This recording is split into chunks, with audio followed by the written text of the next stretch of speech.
U.S. State Department has scaled back from a level 4 do not travel advisory to a level 3 reconsider travel.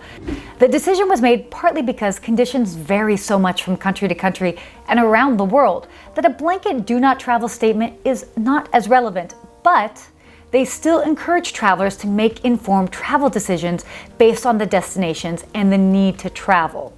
Now, even with this change, U.S. travelers are still limited in destinations that they're allowed to travel to. For example, the EU is still not allowing travelers in from the U.S. And if you think that you've figured out a loophole, think again. Flying through the UK and continuing on to EU countries is not advisable because, as a reminder, the ban is based off of the country of residency. Canada, too, has extended its ban on U.S. travelers to September 21st.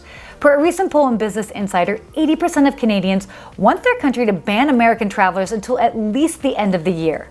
And yes, even Hawaii has pushed back reopening to tourism until October 1st, pushed back from the initial August 1st timeline.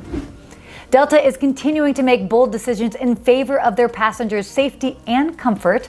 The airline announced that they would continue blocking middle seats and limiting the number of passengers per flight through at least January 6, 2021. Middle seats would only be available for bookings of 3 or more passengers traveling together. And the carrier will also limit the number of customers on board all aircrafts, cutting first-class capacity by 50% and blocking one aisle of seats on planes without middle seats. In the world of cruises, on August 16th, MSC Cruises became the first major cruise line to restart sailing in the Mediterranean since March, which is exciting. But just a few days into sailing, a family has since been asked to leave the ship for failing to comply with one of their new rules. Their rule being all passengers who disembark must participate in a guided MSC organized shore excursion and remain with the group the entire time.